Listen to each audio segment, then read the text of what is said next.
bienvenue à cette rencontre virtuelle, en hommage à cet homme d'exception, cet homme de prière, cet homme de rigueur, cet homme de foi, dont nous allons parler aujourd'hui en long et en large et autrement que ce qu'on connaît d'habitude. On sait que c'était le père exorciste, mais il était aussi autre chose et nous allons en parler aujourd'hui.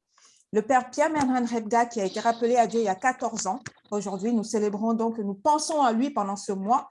Nous allons avoir diverses activités, nous allons avoir diverses rencontres où nous allons parler de ce grand homme, de ce grand personnage. Donc, pendant les 2 heures qui arrivent, les membres de la Maison Béthanie des Serviteurs du Seigneur, qui est en fait l'organe dirigeant de la Fraternité Ouvre-toi Béthanie, ils vont intervenir, comme je le disais, pour nous parler du Père, pour nous parler de son œuvre, pour nous parler de sa mission. Nous allons aussi écouter des témoignages de personnes qui ont eu la grâce de collaborer avec lui ou tout simplement qui ont eu la grâce de le rencontrer. Et ces interventions et ces témoignages seront ponctués par des chants de louanges. Et nous allons donc commencer par un chant, comme avait l'habitude le Père de le faire quand il a créé la fraternité Ephata. Eh bien, on commence en général par un chant d'appel à l'Esprit Saint. Donc, il est 16h03, nous allons démarrer et notre sœur Evelyne va nous aider à appeler l'Esprit Saint dans cette rencontre de cet après-midi afin de nous laisser conduire par le Saint-Esprit de Dieu. Evelyne, nous t'écoutons. Viens, Esprit de Dieu vivant, renouvelle tes enfants. Viens, Esprit Saint, nous brûler de ton feu. Dans nos cœurs, répand tes dons, sur nos lèvres remplir un chant.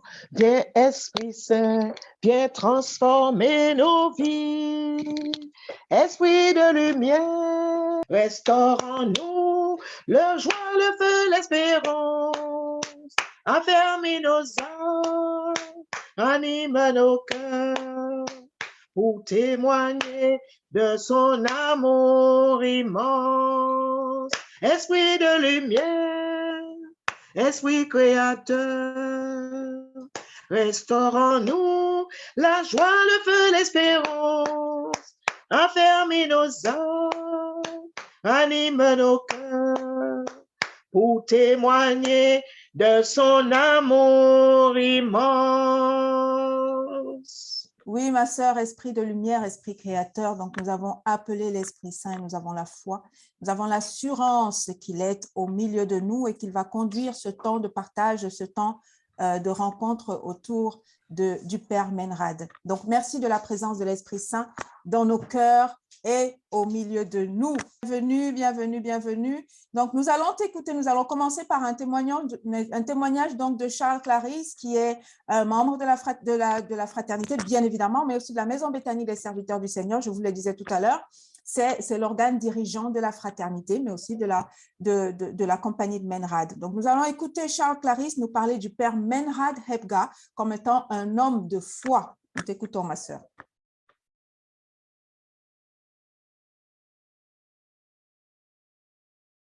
Le père Pierre Menrad Hebga, que j'ai connu depuis ma tendre enfance et que j'ai suivi, ses enseignements et ses conseils ont nourri et structuré ma vie de chrétienne et déterminé mon engagement à la suite de Jésus-Christ. Le père Pierre Menrad Hebga était un homme de foi.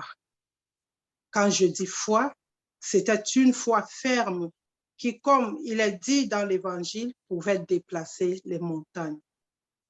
Le père Pierre Menrad Hebga savait que Dieu est tout-puissant, vivant, et que tout ce qu'on lui demande avec foi, il peut nous l'accorder. Il avait cette conscience que tout lui venait de Dieu, y compris ce charisme de guérison et de délivrance, qu'il n'était lui qu'un instrument pour la gloire de Dieu. C'est pour ces raisons qu'il n'avait jamais voulu se mettre en avant. Durant son ministère, le père Hebga avait fait beaucoup de prodiges, notamment des guérisons physiques, des guérisons spirituelles, des libérations, des conversions. des délivrances multiples. Je ne pourrais pas tout énumérer tout de suite. Tout cela par la puissance du nom de Jésus-Christ, devant qui tout genou fléchit. Ce Jésus qu'il aimait et en qui il avait mis toute sa confiance. Le Seigneur a accordé tellement de grâce au père Edgar, à tel point que certains lui attribuaient des super pouvoirs. Ces appréciations pouvaient l'amener à s'enorgueillir, mais dans son humilité, il leur répétait tout le temps que toute gloire doit revenir à Jésus-Christ. Il les amenait de ce fait à prier et à mettre toute leur confiance dans le Seigneur Jésus-Christ. Ces prières et invocations commençaient généralement par ce verset de Psaume 124. Notre secours est dans le nom du Seigneur qui a fait le ciel et la terre. Et se terminait par cette parole de foi et de confiance. Seigneur, si tu veux, tu peux me guérir. Inspiré de la supplication du lépreux qu'on trouve dans les 3 évangiles synoptiques. Une affirmation que tout ce qu'il faisait n'était possible que par la grâce de Dieu avec l'action du Saint-Esprit. Cette relation d'amour et de confiance avec la Trinité sainte a fait de lui un homme de prière. Cet autre aspect, cette autre dimension de sa vie fera l'objet d'un prochain témoignage. Loué soit Jésus-Christ. Merci, ma sœur. Merci pour ce beau témoignage. Je voudrais te demander, sœur Charles Clarisse, tu nous as dit que le Père avait une foi à déplacer les montagnes. J'aimerais savoir quelle attitude de sa part t'a particulièrement marqué dans ce sens-là. Quand je dis une foi à faire déplacer des montagnes, ça se reflète sur ce qu'il faisait, les guérisons, les délivrances qu'il faisait. Parce que le Père, c'est-à-dire, il savait que Dieu, il n'y a pas d'à peu près avec Dieu. Avec Dieu, c'est du concret. Donc, quand on l'invoque, il faut avoir confiance en lui. Il faut être sûr que le Seigneur est à l'écoute. Donc, pour lui, quand il levait les yeux, il priait, il savait qu'il allait avoir une réponse. Et vraiment, cette confiance et cette foi opérait, comme je l'ai dit, des miracles. C'est-à-dire le Seigneur, à travers sa main, donnait la guérison, le soulagement à ses enfants. Voilà, merci ma sœur pour ce beau témoignage. Merci, ça c'est notre premier témoignage au sein de la Maison Béthanie des Serviteurs du Seigneur. Nous allons maintenant écouter notre frère Pierre. Pierre qui vient en région parisienne, donc ancien collaborateur du Père Menrad pendant plusieurs années au sein de la fraternité Ephata Paris. Frère Pierre, nous t'écoutons. Parler du Père Edgar, je pense qu'il faudrait écrire un livre qui partirait, je ne sais pas d'où à où. Je voudrais au départ dire, pour corroborer un point que Charles a dit tout à l'heure au sujet de sa foi. Quand il nous avait chargé, Bédel et moi, pour créer Ephata à Paris, je ne sais pas si Bédel se souvient, mais on avait vraiment donné l'impression qu'on naviguait à vue. Mais il avait des certitudes dans le travail que nous préparions, la certitude que nous allions arriver à quelque part, et sûr et certain. Non pas qu'il était visionnaire ou médium, mais parce que la foi en Dieu lui conférait cette conviction certaine. Alors, parler du Père Edgar sans parler de tout ce qu'il a fait, parce qu'il n'y a que les actes. Vous savez, chacun peut écrire son histoire. Chacun va la romancer. D'autres vont écrire votre histoire. Ce sera peu ou peu vrai. Mais la vraie histoire s'écrit d'elle-même par les actes posés. Et donc, c'est sur ces actes que je vais porter mon témoignage sur le Père Edgar. Moi, personnellement, j'ai passé toutes mes études au Collège Sacré de Macaque, de la 6e en terminale, je suis venu en France. Ma foi en Dieu était ce que les uns et les autres pourraient, et ils ont défini comme une foi classique, aller à la messe, vivre ses sacrements et vraiment continuer à prier. Mais nous avons oublié un détail dans le ministère de la délivrance que le Christ lui-même a mené. Et je peux vous assurer que c'est le reflet intégral que j'ai observé auprès du Père Edgar. Je m'explique. La foi, Charles l'a dit tout à l'heure, et je pense que tous ceux qui l'approchaient vivaient cela. Le Père Ebga, par sa pratique et à force de le côtoyer, il nous a amenés à comprendre, à constater, à vivre que la grâce était donnée à tout le monde, mais qu'il fallait simplement savoir, non pas s'en imprégner, mais, comment dirais-je, canaliser ça pour travailler. Le Père Ebga était très méthodique. Et je pense que Charles a oublié une de ses fameuses phrases qu'il disait toujours, « Dieu seul est Dieu ». Quoi qu'il en soit, Dieu seul est Dieu. Donc, je vais raconter 2 anecdotes, peut-être même 3. La première, c'est, Bédel se souvient, quand nous avions un local à Artis-Mons. Bon, le père était déjà âgé, fatigué.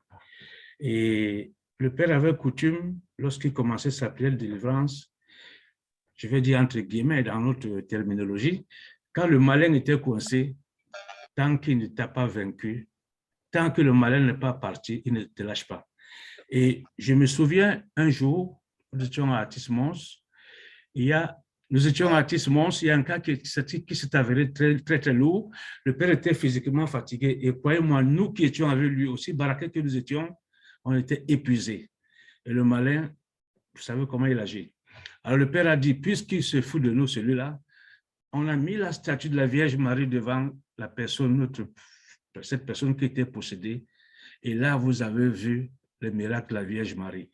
Et avant de mettre cette photo, cette icône, cette image de la Vierge Marie, le Père avait dit au démon, puisque tu me sais fatigué et mes assesseurs fatigués, maintenant je te laisse avec elle, tu vas te débrouiller avec elle. Je ne vous raconte pas la suite, c'était phénoménal. Et le deuxième point, on a un de nos frères, qui habite à Créteil, dont je tairai le nom parce que je ne suis pas habilité à le dire, qui un jour vient voir le Père et dit au Père, mon Père, j'ai été prié pour les gens, pour les uns et les autres, mais rien ne s'est manifesté. Mais le Père a rigolé, il dit, mais moi-même, mon fils, je passe de temps, je prie sur les uns et les autres, et rien ne se manifeste. Il dit, Dieu seul est Dieu, parce que Dieu donne sa grâce quand, où et à qui il veut, de la manière qu'il veut. Seulement mon fils persévère. La deuxième, la troisième, la quatrième fois, vient me dire des nouvelles. Notre frère lui a dit, mon père, quelques temps après, tu avais raison. Alors, des exemples comme ceux-là, je pense que la foi du Père était tellement inébranlable, mais je vous assure, ceux qui l'ont approché, il y a une chose qui ne le quittait jamais. Jamais. Je pense que je peux vous demander à tous, il y en a qui vont le savoir, son chapelet et son breviaire. Jamais. Jamais. Et je peux vous assurer qu'il y a des moments, quand on mangeait dans le 11e ensemble, là, il mettait son chapelet à côté de lui, mais il l'avait toujours. Aussitôt qu'il avait fini, ou bien là, il le reprenait. Et j'ai un jour dit au père, au début, quand le monde avait commencé, j'ai dit, mon père, vraiment, les gens sont difficiles à gérer. Il me dit, mon fils, toi, tu es enseignant en mathématiques, tu vas mettre 0 à un élève qui ne peut. Mais la chose la plus difficile, c'est gérer les hommes, parce que tu n'as pas de moyens coercitifs, pas de bâton pour les punir. Et il nous disait, priez, priez, priez sans cesse. Mais je vous assure qu'il fallait voir le Père dans son ministère, pour ceux qui l'avaient côtoyé le plus près. Quand vous l'avez vu, œuvrer. Quand il a prié pour vous, il vous a donné l'onction de Dieu pour que vous, des pauvres pécheurs comme moi, Pierre, prendre ma croix, allez prier. Je ne sais pas si, Bédel, tu te rappelles quand nous sommes allés prier, je ne sais plus chez qui, tous les problèmes qu'on a sur la route, et les crevaisons, et de ceci. Mais on a persévéré parce qu'on se rappelait du conseil du Père Ebga. Il nous disait, pourquoi voulez-vous que le malin attaque ceux qui sont dehors? Eux sont à lui. Mais vous qui le priez, faites gaffe, il vous attaque.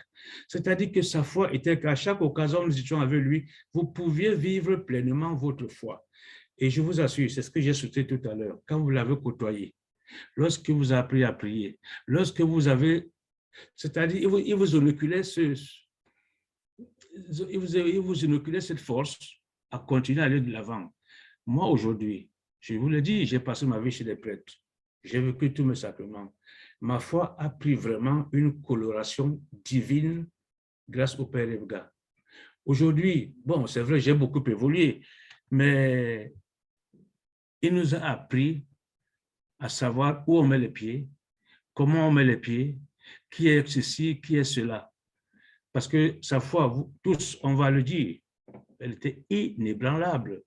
Mais je pense que sa grandeur demeure dans les éléments de discernement que les uns et les autres ont pu observer autour de lui, ou bien que lui-même nous a communiqué. Alors, je vais terminer sur un point. J'étais l'année dernière au Cameroun, donc je suis allé au Cameroun, il était en Volier. Je suis allé le voir, j'ai dit, mon père, je ne saurais jamais te remercier pour tout ce que tu m'as apporté. Mais en mon fort intérieur, je savais que lui-même allait me dire, ce n'est pas moi, c'est celui-là qui est en haut. Je vous assure, il y a beaucoup de prêtres qui ont œuvré. Mais la foi du Père était telle que sa force était dans sa foi. Nous parlons du bien qu'il a fait, mais tout le coup qu'il a subi. Je parle de tout ce qui est politique au Cameroun, vous le savez mieux que moi, mais jamais, jamais il n'a baissé les bras. Il n'avait peur de rien, sinon que de Dieu. Il ne prenait pas, on ne pouvait pas l'intimider, vous le savez très bien. On ne pouvait pas l'intimider. Il ne distinguait pas parce que vous avez de l'argent, vous êtes riche, ou bien parce que ceci ou parce que cela. Tout ce qui importait pour lui, œuvrer à juste titre pour le sens de Dieu. Amen. Alors, Amen, amen, amen. j'avais eu la chance de suivre certaines de ses publications aussi à Paris, mais je voudrais vous montrer juste la première de couverture d'un autre prêtre jésuite, le père Paul Christian Kitty, qui est béninois et qui avait fait une thèse sur, je vous dis le titre, c'est « Du paranormal au malaise multidimensionnel de l'Afrique ». Une réflexion à partir de la pensée du père Merad Ebga chez l'Harmattan. Donc, je ne sais pas si vous le voyez très bien. Alors, donc, à la dernière publication que j'avais été récupérée, j'appelle donc le père Kitty au Bénin. Je lui dis, ben, écoute, le père a attendu ton appel, il est parti. Alors, le père Kitty me dit de continuer à prier inlassablement pour le père. Il dit, nous savons que tout être humain est appelé à rejoindre le père là-haut. Mais celui que Dieu nous a envoyé à travers lui, nous devons tout faire pour qu'il demeure vivant en chacun d'entre nous. Bien sûr qu'il était mortel. Bien sûr qu'il était mortel. Mais tout œuvrer pour qu'il demeure vivant en chacun de nous, c'est ce que le frère Bédel nous a permis de faire aujourd'hui. Et je voudrais vraiment dire, je ne vais pas dire qu'il était exceptionnel parce que lui-même ne l'aurait pas accepté. Mais Dieu seul l'est. Moi, personnellement, ce qu'il m'a apporté, je ne vais pas oser comparer avec le pape Jean-Paul II, mais ce que le père Ebga a fait, c'est ce que nous pouvons retrouver dans les mystères lumineux. Voilà, merci, merci frère Pierre, merci infiniment pour ce témoignage. Voilà, nous allons poursuivre par la sœur Lucie Hortense. Bonsoir à tous. Bonsoir, ma sœur. Vraiment, c'est une immense joie pour moi d'être parmi vous aujourd'hui pour témoigner de ce que le Père a fait pour moi. Je ne suis pas catholique, hein, je suis protestante. Mais grâce à mon fils Bédel, je suis restée parmi vous, je chemine avec vous. J'ai quelques codes catholiques. Et ce qui m'amène vers lui, la première fois, c'était en 2004, quand il est arrivé ici. J'apprends qu'il est là et je demande si je peux le rencontrer dans le cadre d'une prière. Et cela m'a été accordé. Il a été surpris quand je lui ai fait part du sujet qui m'a mené vers lui. Parce qu'il m'a demandé, ma fille, qu'est-ce que je peux faire pour vous? Je lui ai dit, Père, je viens vous voir parce que je voulais que vous m'aidiez à dire merci à Dieu pour toutes les grâces que j'ai eues ici en France depuis mon arrivée ici. J'ai pas galéré sur le plan administratif, sur le plan professionnel, tout est parti vraiment comme de l'eau qui coule sous le pont. Et à ce titre, je voulais absolument dire merci à Dieu. Et il a été très, très surpris. Il me dit, non, il y a quelque chose d'autre. Je dis, non, Père, je viens vous voir uniquement pour ça. Et il a prié pour moi. Alors, j'étais très contente, je suis partie. Et l'autre fois où je suis revenue le voir, c'est tout simplement parce que vous savez, hein, dans la vie, vous ne pouvez pas être aimé par tout le monde. Il y en a qui vous détestent gratuitement. Il y en a qui ne veulent pas vous voir en vie. Il se peut que j'ai eu un problème où ma photo se retrouve au Cameroun, où quelqu'un cherche à me faire du mal. La personne est déjà à son 4e à la Mimbou qui n'arrive pas à me tuer et qui s'est à la Mimbo prend ma photo pour aller voir mes parents. Voilà, j'ai la photo de votre fille qu'on m'a envoyée pour lui faire du mal. Mes parents n'étaient pas au courant de ce que je vivais ici à l'époque comme difficulté. Mais bon, de là à dire que la personne avec qui j'avais ce problème devait se comporter comme ça, même dans mes rêves les plus fous, je ne pouvais pas imaginer. Donc, face à ce que mes parents m'ont raconté, et quand il est arrivé ici, j'ai dit, on ne sait jamais, je vais aller le voir pour lui faire part de cela, afin qu'ensemble, qu'on puisse prier. Donc, je suis allée le voir. Et néanmoins, il a tout simplement, il a attiré également mon attention sur le fait que j'étais au milieu des loups, qu'il fallait que je fasse beaucoup attention et de ne pas relâcher avec la prière, de prier beaucoup parce que ce n'était pas facile. Et il m'a dit, écoute, tu es l'enfant de Dieu et il y a la Vierge Marie qui veille constamment sur toi.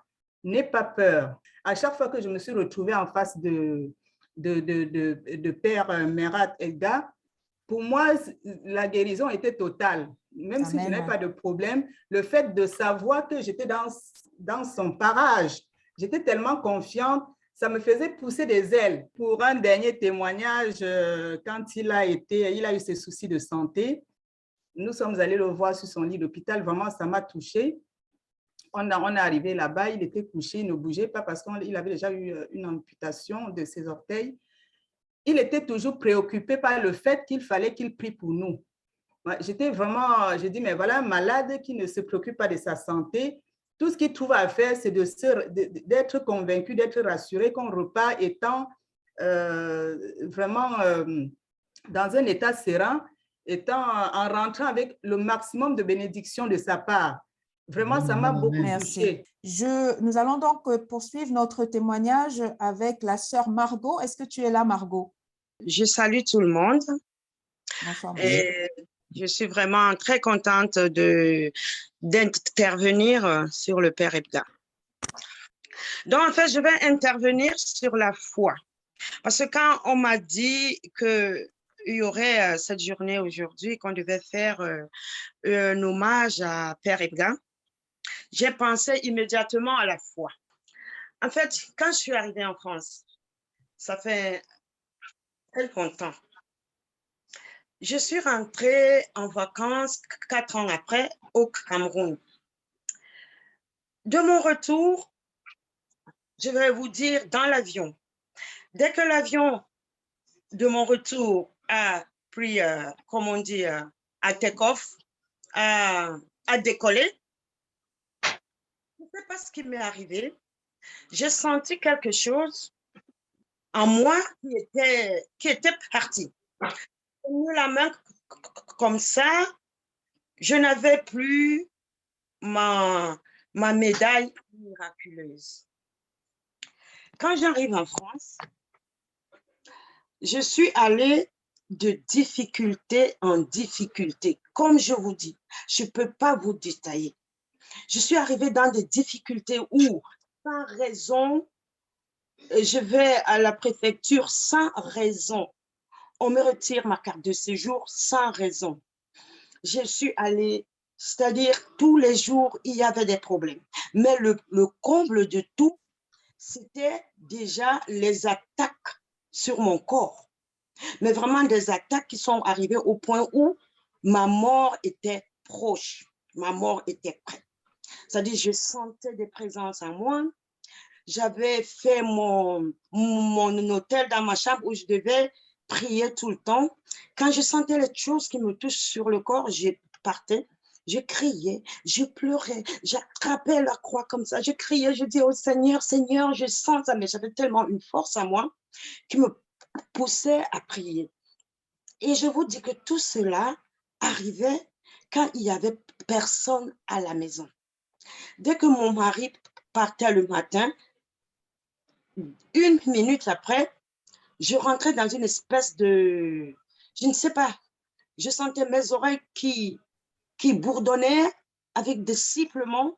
Et d'un coup, je me trouvais ailleurs. Je me trouvais ailleurs. Et après, je reviens. Je ne comprenais plus rien. S'il est là, il n'y a rien. Je suis un peu tranquille. Je vais vous dire un truc, un jour, ça s'est arrivé quand il était là. Il m'a dit, j'ai mal à la dent. Je lui ai dit, attends que je prie, on prie un peu pour ta dent et tout. Après, j'ai un peu prié. Il a eu très, très mal. Il me dit, j'ai encore mal. Moi, je veux prendre du Doliprane et tout, j'ai mal. Je suis partie, j'ai mis l'effervescent, le comprimé dans le verre et j'ai entendu une voix qui me dit, ah bon, parce que tu crois en ton Dieu.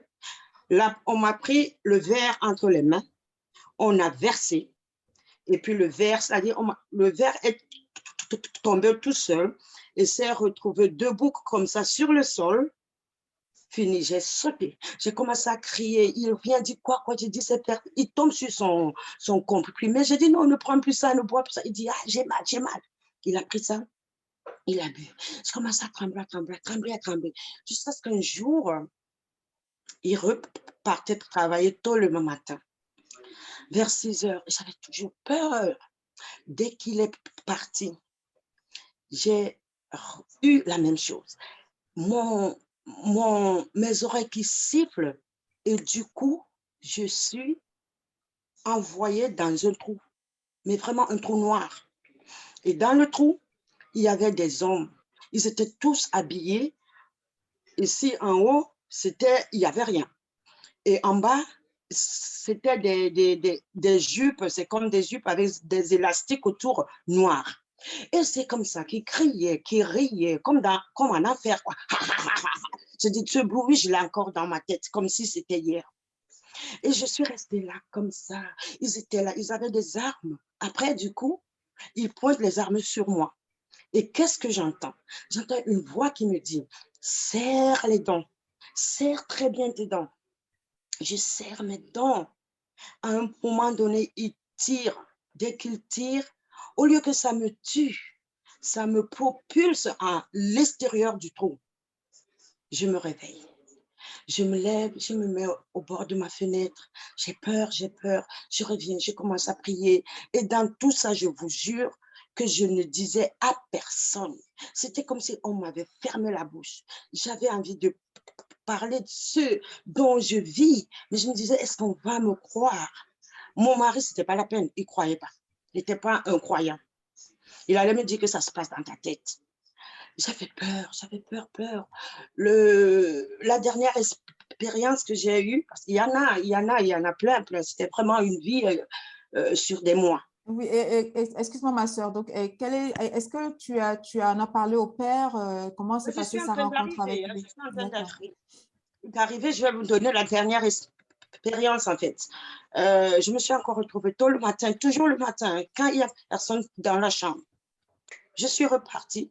Et là, je suis allée dans un couloir, un long couloir qui était très illuminé. Et il y avait une lumière au fond qui partait. Et moi, j'allais vers la lumière et je disais, Jésus, ne me laisse pas, Jésus, ne me quitte pas. Et la lumière me fuyait. Et du coup, je suis retournée et je me suis réveillée. C'est comme ça qu'un jour, j'ai parlé à Fred Edel. Je lui ai dit, j'ai quelque chose qui me dérange. Je lui en ai parlé.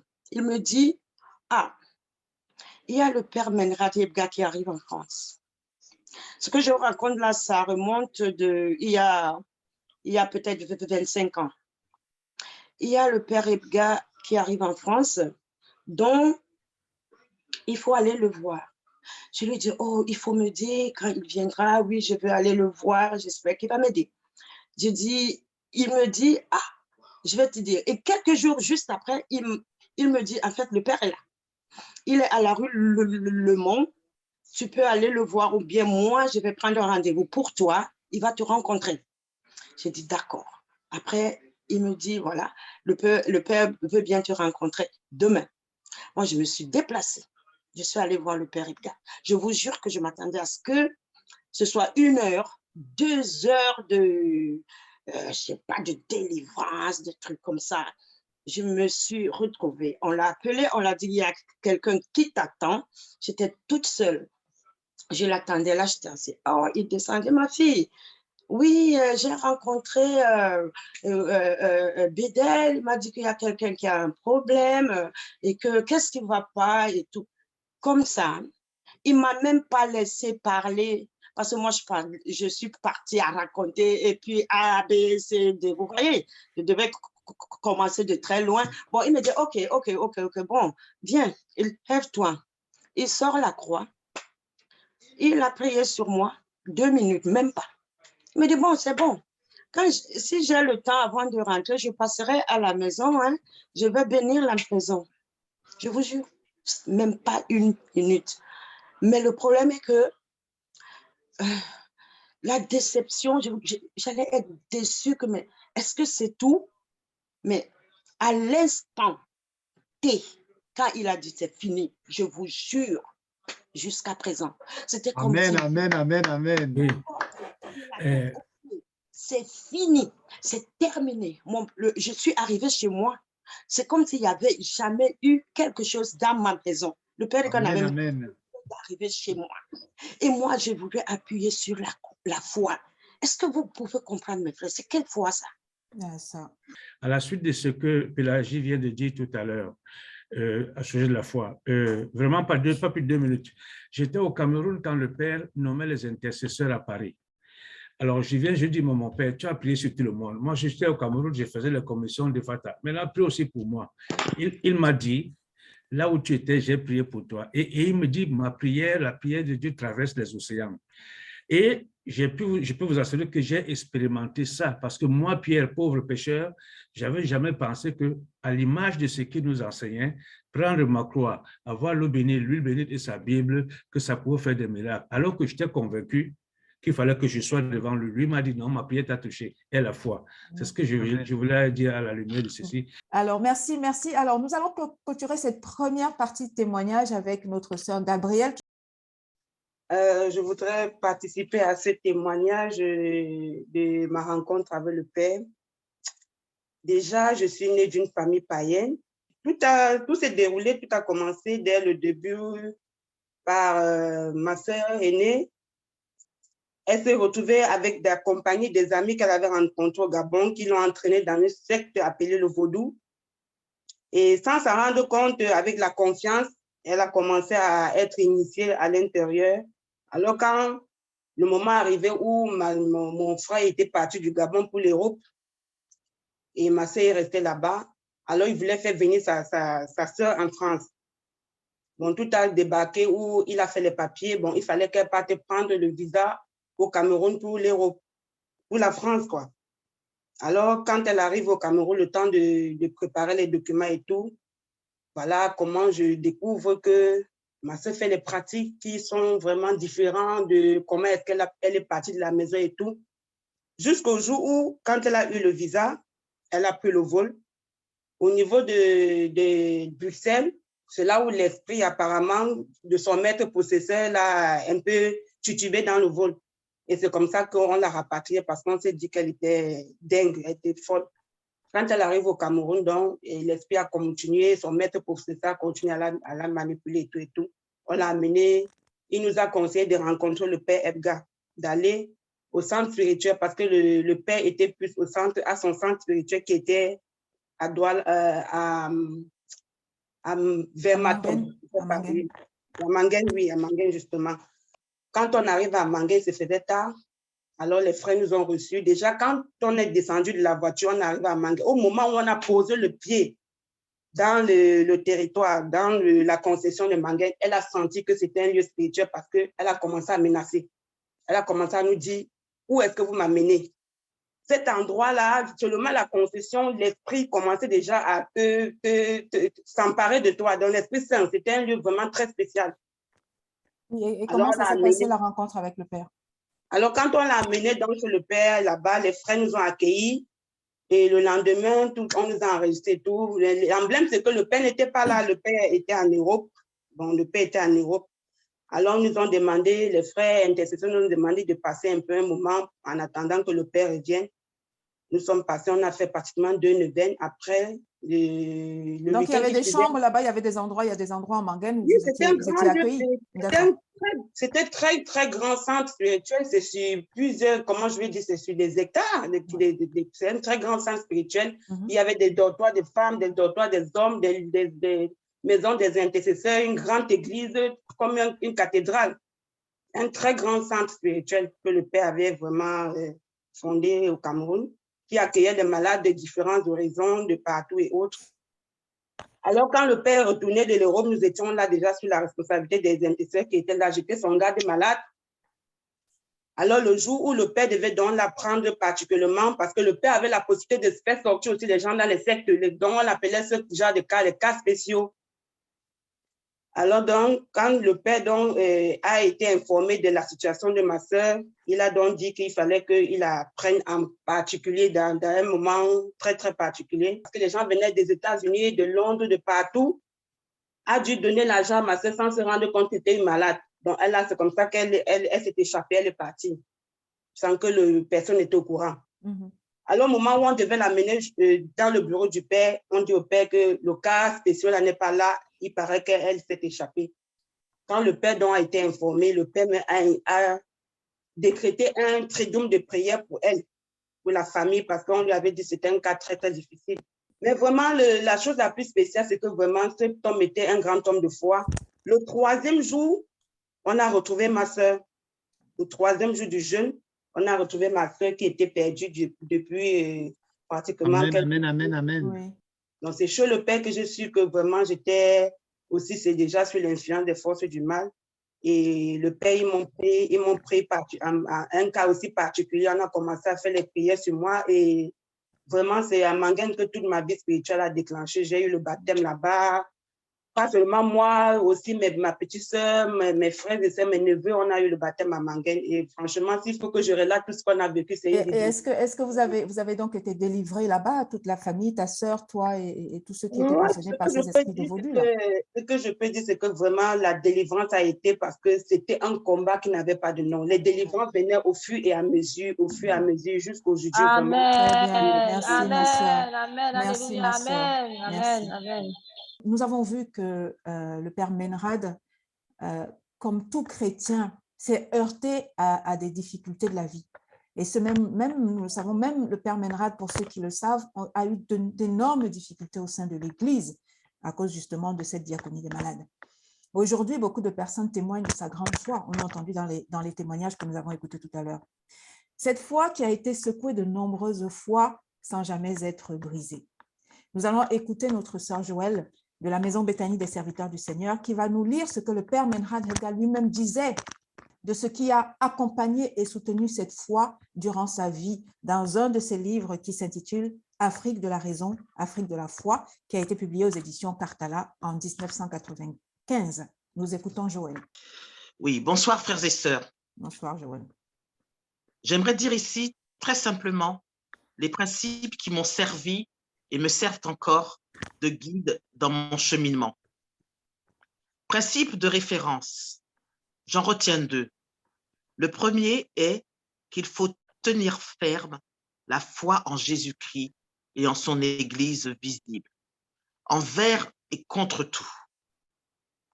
Et le second est que nous pouvons et devons secouer tout embrigadement d'où qu'il vienne.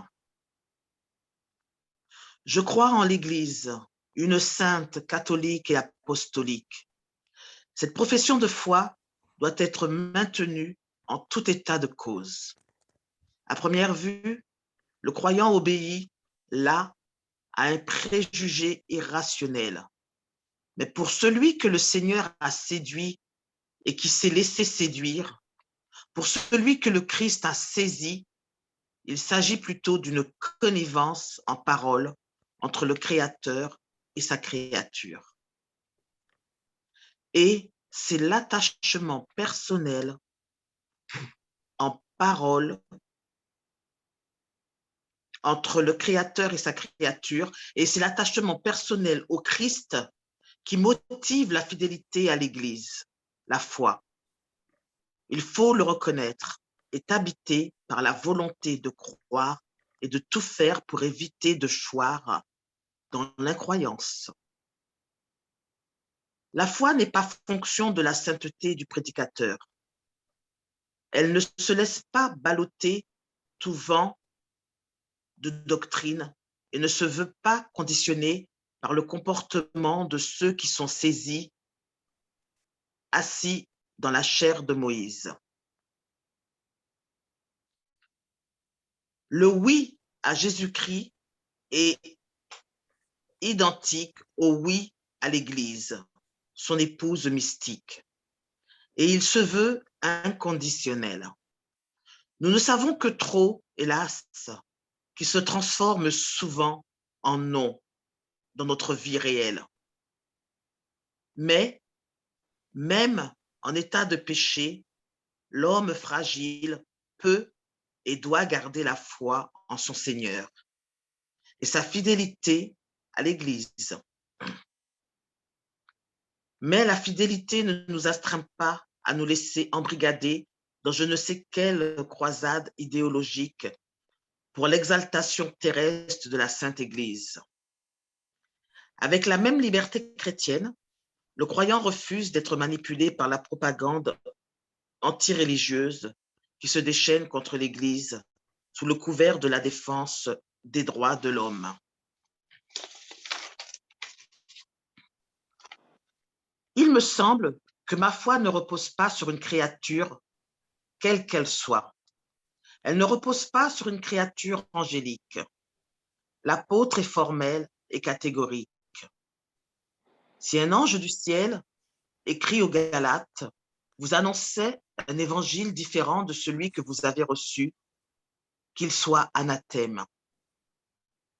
La nature supérieure de l'ange ne lui confère aucune autorité spéciale dans le domaine de ma foi. Celle-ci ne repose pas davantage sur une créature humaine de quelque rang ou dignité qu'elle se prévale. Certes, nous avons été intégrés dans la construction qui a pour fondation les apôtres et les prophètes. Mais ces éminents serviteurs de Dieu ne sont le fondement de l'Église que dans un sens large et dérivé, puisque selon l'apôtre, nul ne peut poser un autre fondement que celui qui est en place, Jésus-Christ. Le pape n'est pas Dieu. Dieu seul est Dieu. Réaffirmer cette vérité élémentaire ne revient pas à opposer le chef unique de l'Église, Jésus-Christ, à son corps mystique. La foi m'est venue par la prédication de la parole de Dieu, apôtres, prophètes, anciens épiscopes, évangélistes et autres.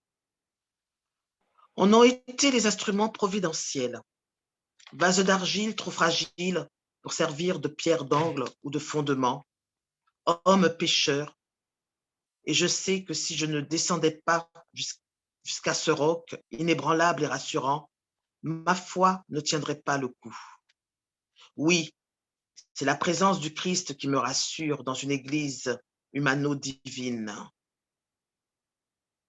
Le Christ fonde ma foi à l'intérieur d'une église concrète, réelle, visible, et non point dans une église désincarnée, dite spirituelle, que je créerai à ma fantaisie. En dépit des taches et des rides dont nous déformons le visage de l'épouse du Christ, nous aimons l'Église, notre mère. En elle habite l'Esprit de Dieu et la parole de vérité. Son Seigneur et époux, Jésus-Christ, l'aime comme elle est et la conduit à travers les vicissitudes de l'histoire. À cet état de perfection où elle sera enfin splendide, sans tache ni ride, ni aucun défaut, sainte et irréprochable. C'est cette Église qui est le lieu de ma foi, secouée mais non point ébranlée. C'est dans la confession de l'Église catholique romaine que je prie Dieu de me faire vivre et mourir. Alors, je remercie. Merci Joël pour cette lecture. J'espère que tout cela suscite en vous le désir d'aller lire les livres du Père Menrad, parce que c'était un excellent écrivain, entre autres choses. Et donc, voilà, nous allons donc faire un petit temps de louange avant de poursuivre notre rencontre, notre témoignage. Gladys, s'il te plaît, est-ce que tu peux nous amener à la louange?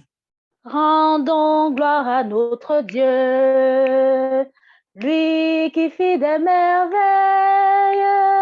Il est présent au milieu de nous, maintenant et à jamais. Rendons gloire à notre Dieu, lui qui fit des merveilles.